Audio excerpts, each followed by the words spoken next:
The first thing anyone noticed wasn't the truck. It was the silence. A brand new black pickup sat nose first in the middle of a torn-up front yard, buried halfway into the ground, as if the earth itself had decided it had seen enough. The expensive chrome grille was bent, the rear tires spun helplessly in thick red clay, and the driver's side door refused to open because the frame had twisted under its own weight. 3 sheriff's deputies stood nearby. A county road supervisor leaned against his truck, arms crossed. Even the state agriculture inspector had shown up, yet nobody was trying very hard to pull the $65,000 pickup out. Instead, every pair of eyes rested on one man standing quietly beside an old green tractor. Marcus Reed, 52 years old, tall, lean from 3 decades of working sunrise to sunset. His faded jeans were stained with dirt, his boots were worn smooth, and his hands looked like they had built half the county. He wasn't smiling. He wasn't angry either. He simply watched. Todd Harrison stomped through the mud, his face burning bright red. "This is illegal," he yelled, pointing at Marcus. "You can't just trap my truck on your property." Nobody answered. Todd looked from one deputy to another, expecting someone to arrest the farmer. Instead, one deputy slowly removed his sunglasses. "You were warned?" Todd laughed. "No, I wasn't." The deputy looked almost disappointed. "You were warned 3 times. Todd's confidence cracked just a little. "What are you talking about?" Marcus still said nothing. That silence bothered Todd more than shouting ever could. 3 weeks earlier. Todd Harrison believed the countryside needed someone like him. After selling a chain of suburban fitness stores, he'd bought a large house outside town, convinced rural living would be easy. He told everyone back in the city that country people were simple, predictable, and easy to push around. The move wasn't about peace. It was about showing off. His lifted pickup cost more than most people's tractors. He revved the engine every morning. His music echoed across the fields. He treated every road like his personal racetrack. When locals waved, he ignored them. When they drove slowly with farm equipment, he leaned on his horn until they moved. In his mind, this wasn't a community. It was another place where he could be the loudest man in the room. Then he met the man across the fence. Marcus Reed was repairing an old cattle gate when Todd first walked over. Todd looked him up and down before grinning. "So, you're the guy everybody keeps talking about." Marcus wiped his hands on a rag. "I might be." Todd smirked. "Well, you're standing on what used to be my view." Marcus nodded once. "I've been standing here about 30 years. Todd stepped closer. "Maybe things are going to change." Marcus looked him directly in the eyes. "They always do." Todd laughed. "Oh yeah?" Marcus answered calmly. "They usually change for the people who don't listen." Todd folded his arms. "Or what?" The old farmer didn't raise his voice. "You'll find out." Todd Harrison walked back to his house laughing. He couldn't remember the last time someone had tried to intimidate him with so few words. "You'll find out," he mocked in a deep voice as he unlocked his front door. "What is this? Some old Western movie?" He convinced himself Marcus Reed was just another stubborn old farmer who hadn't realized times had changed. Todd had spent his entire adult life getting his way. Back in high school, he'd been the biggest kid in every hallway. Football made him popular. His size made people nervous. If someone challenged him, he talked louder. If that didn't work, he embarrassed them in front of everyone else. That habit never left. He simply traded classrooms for business meetings. Now he'd traded suburban neighborhoods for farmland. To Todd, people were people. Push hard enough, and they'd move. The countryside would be no different. He was wrong. The next morning, Marcus was repairing a fence when Todd fired up his truck. The engine roared across the quiet valley. Instead of taking the paved county road, Todd sped through the gravel shoulder, throwing rocks toward Marcus's pasture. Several cows scattered. Marcus paused, looked over, then calmly went back to work. No reaction. That irritated Todd more than if Marcus had yelled over the next week. Todd found new ways to be a nuisance. He parked his truck so local tractors had trouble squeezing past. He left trash bags beside the road. Instead of taking them to the transfer station, he blasted music late into the evening. When older neighbors gathered at the small country diner every Friday morning, Todd walked in wearing sunglasses indoors. "You people really sit here talking about crops all day?" he said loudly. "No wonder this town never changes." The room fell silent. An elderly rancher simply sipped his coffee. A waitress shook her head. Nobody argued. Nobody insulted him back. They simply looked at him the way people looked at a child throwing a tantrum. Todd mistook their patience for weakness. One afternoon he noticed Marcus loading hay bales by himself. Todd leaned against the fence. "Need help, old man?" Marcus kept stacking. "I've got it." "You sure? You're not exactly 20 anymore." Marcus smiled faintly. "My back still works." Todd chuckled. For now, Marcus slid another heavy bale onto the trailer without struggling. "You work out?" Todd asked sarcastically. "No," Marcus secured the load. "I work." Todd rolled his eyes. "Same difference." Marcus looked at him. "No." That one word somehow made Todd feel smaller. He hated it. A few days later, Todd attended his first county town meeting. He wasn't there to participate, he was there to complain. "The roads are terrible. Farm equipment blocks traffic. People need to stop driving tractors during business hours. The county should fine anyone whose livestock gets near my fence." He expected applause. Instead, people quietly exchanged glances. The county commissioner wrote something on a notepad. Then he politely said, "We'll take your concerns under advisement." Meeting over. As everyone stood to leave, Todd noticed something strange. Marcus had arrived late and quietly slipped into the back row. The commissioner immediately walked over to shake his hand. Then the sheriff. Then the school principal. Even the state agriculture inspector, who happened to be visiting, greeted Marcus with a warm smile. They weren't being polite. They were showing genuine respect. Todd frowned. "Who's that guy supposed to be?" A man beside him answered without looking up. "Just Marcus." "Just a farmer?" The man smiled. "If that's what you think." Todd watched Marcus leave the building surrounded by people thanking him for one thing after another. Nobody explained why, and for the first time since moving there, Todd realized he might not know his new neighbor at all. Before we continue, drop a comment and tell me where you're watching from.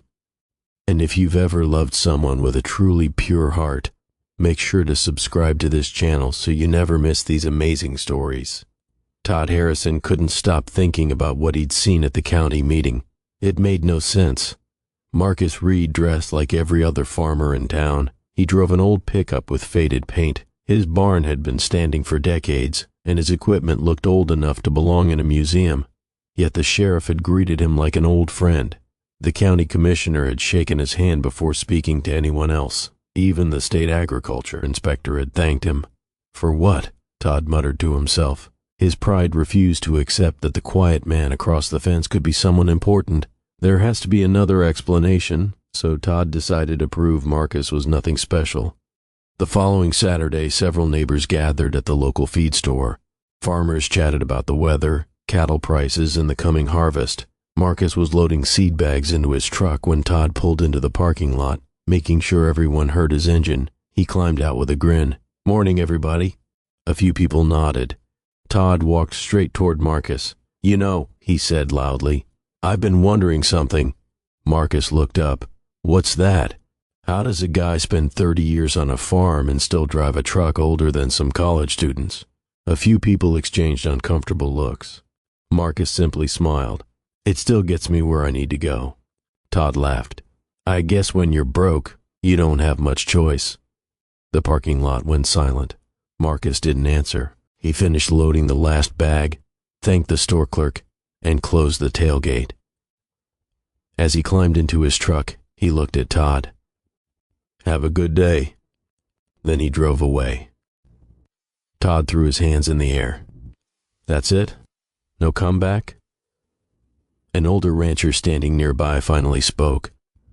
"Son, around here, the loudest man usually knows the least." Todd rolled his eyes. "Whatever." The rancher watched Marcus disappear down the road. "You really should leave that man alone." Todd smirked. "Or what?" The rancher sighed. Seems you like asking that question.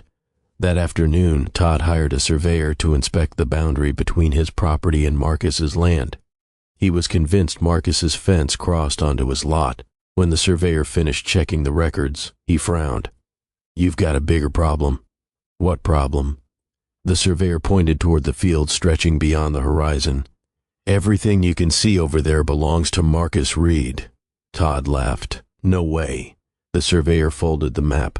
"Not just those fields." He pointed farther down the valley. "The woods, the creek, the hay storage, the old mill, and the land your driveway crosses before reaching the county road." Todd's smile disappeared. "What are you talking about?"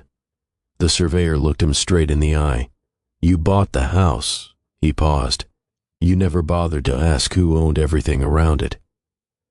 Todd Harrison stared at the survey map long after the surveyor had driven away. He spread it across the hood of his truck, tracing the colored property lines with his finger. "This can't be right." But it was. His 2-acre lot looked like a tiny island surrounded by thousands of acres carrying the same name, Reed Family Farms. To the north, to the south, across the creek, beyond the rolling hills. Even the gravel road leading to his mailbox crossed land owned by the Reed family through a permanent easement that had been signed decades ago. Todd felt his stomach tighten. "So, he's practically my landlord?" The surveyor had laughed before leaving. "No, he's just your neighbor." That answer bothered Todd even more. For the first time since moving in, Todd decided to ask questions instead of making assumptions. He stopped at the diner the next morning and overheard 2 elderly farmers talking about Marcus. "Saved my ranch back in '09. "Mine too," Todd interrupted. "Saved it how?" The men looked at each other. "When the drought hit," one of them said, "Marcus opened every one of his ponds to neighboring farms, didn't charge a dime." The other nodded. "Half this county would have sold their cattle without that water." Todd shrugged. "So he had extra water. Big deal." Neither man argued. They simply returned to their breakfast. Later that afternoon, Todd stopped at the feed store. The owner was stacking bags of grain when Todd casually asked, "What's the deal with Marcus Reed?" The old man smiled. "You just figuring out you've been picking on the wrong fellow?" "I'm asking a question." The owner leaned against a pallet. "When the tornado tore through here 12 years ago, Marcus had his tractors clearing roads before the county crews arrived." Todd stayed quiet.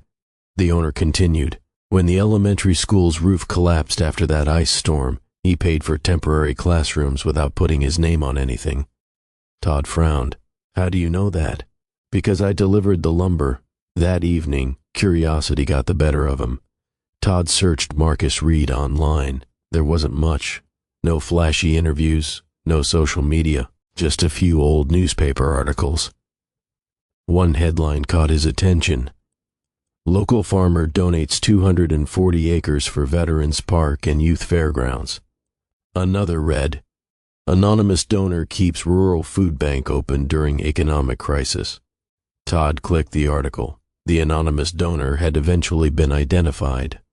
Marcus Reed. There was another. "Farmer funds scholarships for 37 local students." Todd leaned back in his chair. Why have I never heard of this guy? Because Marcus had never tried to make people hear about him. He simply did the work. As the sun set, Todd looked out his kitchen window. Across the fence, Marcus was helping an elderly widow repair a broken section of fencing. No cameras, no reporters, no audience, just quiet help. Todd watched for several minutes before muttering, "He's putting on one hell of an act." Deep down, though, a small voice was beginning to ask a question his pride didn't want to answer. What if it wasn't an act at all? He ignored that voice. Instead, he climbed into his expensive truck with a new plan. If Marcus cared so much about his land, Todd would find a way to make that land a problem for him.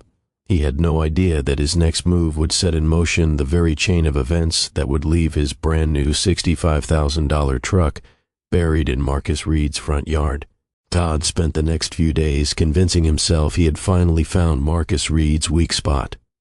If Marcus took such pride in his land, then that was exactly where Todd would hit him.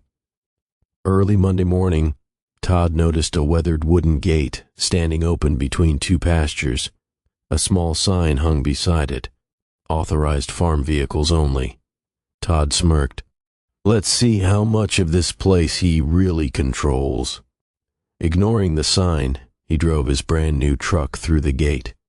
The tires kicked up dust as he crossed a narrow dirt lane that wound through Marcus's fields. He wasn't supposed to be there, he knew it. But in Todd's mind, rules were for people who couldn't afford lawyers. A few 100 yards in, he stopped beside a large hayfield and climbed out. This would make a perfect shortcut, he muttered. If he complains, I'll tell him it's my neighborhood too.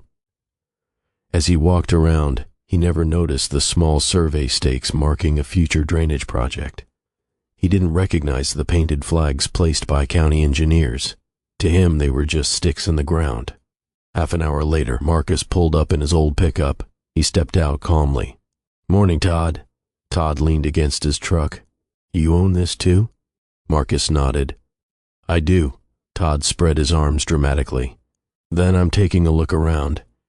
Marcus glanced at the truck tracks cutting through the field. You're on private farmland. So? Marcus spoke in the same calm tone he'd always used. This lane isn't for public traffic. Todd laughed. I don't see any gates locked. They're usually not. Then anyone can use it. Marcus shook his head. That's not how private property works. Todd stepped closer. What are you going to do? Call the cops? Marcus looked toward the survey flags. I'm asking you politely to leave. And if I don't? Marcus paused for a moment before answering. The county starts excavation here tomorrow morning. Todd frowned. What excavation? Marcus pointed toward the colored stakes. Drainage improvements. They've been scheduled for months. Todd burst into laughter. You expect me to believe that? Marcus simply nodded. I'm telling you because I'd rather not see your truck damaged. Todd folded his arms. Sounds like a bluff. Marcus looked him in the eye. You've mistaken my patience for weakness before. Todd climbed back into the truck. I'll move when I'm ready. Marcus sighed quietly. Very well. Without another word, he got back into his pickup and drove away. Todd watched him leave, grinning. That's right. Drive off. You finally figured out who's in charge. He never considered one simple fact. Marcus hadn't threatened him. He'd warned him. And unlike Todd, Marcus never wasted words. The next sunrise would prove exactly why the entire county listened whenever Marcus Reed spoke. Todd slept better than he had in days. In his mind, he'd finally won. Marcus had driven away without arguing, without calling the sheriff, and without making a scene. Todd took that as surrender. The next morning, he poured himself a cup of coffee and stepped onto his porch just after sunrise. Then he heard it. The low rumble of heavy diesel engines, one truck, then another, then several more. Todd looked toward Marcus's property and frowned. A convoy of county dump trucks rolled down the dirt lane, followed by 2 excavators, a bulldozer, and a pickup carrying orange safety signs. What the? He hurried to his truck and drove toward the gate. By the time he arrived, workers in reflective vests had already surrounded the area. A foreman raised his hand. Sir, you'll need to stay back. Todd pointed past him. My truck is in there. The foreman checked a clipboard. Black pickup? Yeah, we were told it might still be here. Todd blinked. Told by who? The foreman nodded toward Marcus, who stood beside his old tractor speaking with the county engineer. Mr. Reed informed us yesterday that you chose not to move it. Todd stormed over. You actually let them start without making me move it. Marcus looked at him calmly. I asked you to. You should have forced me. I don't force grown men to make good decisions. Before Todd could answer, the county engineer walked over. We're beginning the drainage restoration now. Todd threw up his hands. My truck is right in the middle. The engineer replied. It is. So stop. I'm afraid we can't. Todd stared in disbelief. You've got to be kidding. The engineer shook his head. This project has been on the county schedule for nearly 8 months. Weather delayed it twice already. Today's our approved window. Todd looked around for support. Instead, He saw sheriff's deputies directing traffic near the road. One of them recognized Marcus and tipped his hat. Marcus returned the gesture. No words, just quiet respect. The excavators came to life. Massive buckets scooped away layers of soft earth around the marked drainage channel. The ground beneath Todd's truck began to disappear. Its front tires slipped first. Then the frame settled deeper into the wet clay. The rear wheel spun uselessly as Todd desperately tried to reverse. Too late. Within minutes, the expensive pickup was buried to its axles, tilted awkwardly into the freshly opened trench. Mud splashed across the polished paint. The chrome bumper scraped against packed earth with a sickening crunch. Todd climbed out, his boots sinking into the muck. This is insane. The foreman simply pointed to the survey stakes. They've been here for weeks. Todd's face turned pale. He remembered seeing those little colored flags. He had laughed at them. Now his $65,000 truck sat trapped in the middle of a legal county construction project, and every person standing there knew exactly whose fault it was. Todd stood ankle-deep in mud, staring at what was left of his pride. His truck leaned awkwardly into the freshly dug drainage trench, its rear wheels hanging uselessly in the air. The expensive suspension that had impressed so many people back in the suburbs now looked ridiculous, buried in red clay. "This is your fault," Todd shouted, pointing at Marcus. "You set me up." Marcus didn't even flinch. "I told you yesterday the excavation started this morning. You should have made me move it. I asked you to." Todd looked toward the sheriff's deputies. "Are you seriously just going to stand there?" One of the deputies stepped forward. "We're here to keep the construction site safe. My truck is trapped." "It is. So help me get it out." The deputy shook his head. "Not until the county engineer says it's safe." Todd couldn't believe what he was hearing. "You people are acting like he's the boss around here." The deputy smiled slightly. "No, he isn't. But when Marcus tells us something about his land, we've learned it's worth listening." Todd turned to the county engineer. "I'll sue this county." The engineer calmly opened a folder. "You were given notice. I never got any notice. You personally may not have, but the property owner did." He pointed toward Marcus. "Construction notices were mailed months ago. Mr. Reed approved the access schedule and even delayed the project twice so nearby families could finish planting season." Todd blinked. "He delayed a county project?" "At our request," the engineer corrected. "He works with the county whenever possible." Before Todd could respond, an older tow truck rolled onto the site. The driver climbed out, looked at the buried pickup, and let out a low whistle. "That's going to be expensive." Todd hurried over. "Finally, pull it out." The driver walked around the truck, examining the unstable ground. After a minute, he shook his head. "Can't." "What do you mean, can't?" "If I hook onto it now, there's a good chance it'll roll into the trench." Todd's voice cracked. "So what am I supposed to do?" "We wait until the excavation crew finishes stabilizing the bank." "How long?" The tow driver looked at the engineer. "Couple of days, maybe longer." Todd's shoulders slumped. Every extra day meant more recovery costs, more repairs, more embarrassment. As he stood there in silence, an elderly woman pulled into the site with a tray of homemade sandwiches for the construction crew. She spotted Marcus and smiled. "Still taking care of everyone, aren't you?" Marcus chuckled. "Just trying to help." Todd watched as workers, deputies, and neighbors greeted Marcus by name, not because they feared him, because they respected him. For the first time since moving to the countryside, Todd understood something that money had never taught him. Respect couldn't be bought. It had to be earned. And looking around at the people gathered there, he realized he hadn't earned a single ounce of it. For 3 days, Todd's truck remained exactly where it had sunk. Every passing driver slowed down for a look. Nobody laughed. They didn't have to. The truck had become a reminder that pride could bury a man long before mud buried his tires. Todd stayed inside most of the time, avoiding the windows. The confidence he had arrived with was gone. In its place was a hard truth he could no longer ignore. He had judged an entire community before taking the time to know it. On the 4th morning, the county finished reinforcing the drainage ditch, and the tow crew finally pulled the truck free. The repair estimate wasn't pretty. Between the damaged suspension, Bent frame, scratched body, and recovery costs. Todd was looking at tens of thousands of dollars. He didn't argue. He knew whose fault it was. That afternoon he walked across the fence line toward Marcus's barn. Marcus was repairing an old gate, just as he had been the day they first met. Todd stopped a few feet away. "I owe you an apology." Marcus looked up but said nothing. Todd took a deep breath. "I came here thinking I was better than everyone. I thought money meant I deserved respect.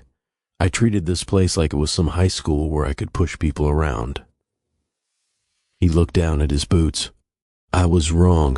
Marcus leaned his hammer against the fence. "You finally figured out this isn't that kind of place." Todd nodded. "I did." After a long silence, Marcus extended his hand. "Then let's leave it there." Todd shook it, surprised that the man he'd insulted so many times still offered him dignity instead of revenge. A week later, Todd learned one final piece of Marcus's story. At the annual county fair, the mayor asked Marcus to stand for recognition. The crowd applauded before the mayor even spoke. Marcus's grandfather had started the family farm nearly a century earlier. His father had donated land for the county's volunteer fire station. Marcus had expanded the farm, preserved thousands of acres from commercial development, funded scholarships, helped families through droughts and storms, and quietly paid medical bills for neighbors who could never repay him. When reporters once asked why he never put his name on buildings or signs, Marcus had simply replied, "If people remember my name more than they remember the help, then I did it for the wrong reason." Todd stood in the crowd, clapping harder than anyone. He finally understood why the sheriff respected Marcus, why county officials listened to him, why neighbors trusted him. It wasn't because Marcus owned most of the land. It was because, for decades, he had used what he had to lift everyone around him. Todd never became Marcus's best friend, but he became a good neighbor. He waved at passing tractors, volunteered at community events, and learned that real strength wasn't measured by the size of a truck or the volume of a voice. It was measured by character. Never mistake kindness for weakness or humility for lack of power. The people who quietly serve others often carry the greatest influence because respect is earned through years of integrity, not demanded in a moment of pride. From this story, we learn that arrogance can blind us, but humility can change us. True dignity comes from helping others, respecting people regardless of their appearance or profession, and understanding that a person's worth is defined by their actions, not by their wealth, status, or first impressions. That's it for today. I'd love to hear from you. Tell me in the comments which part of this story touched you the most or what lesson you learned from it. Thank you for watching and supporting the channel. See you in the next story.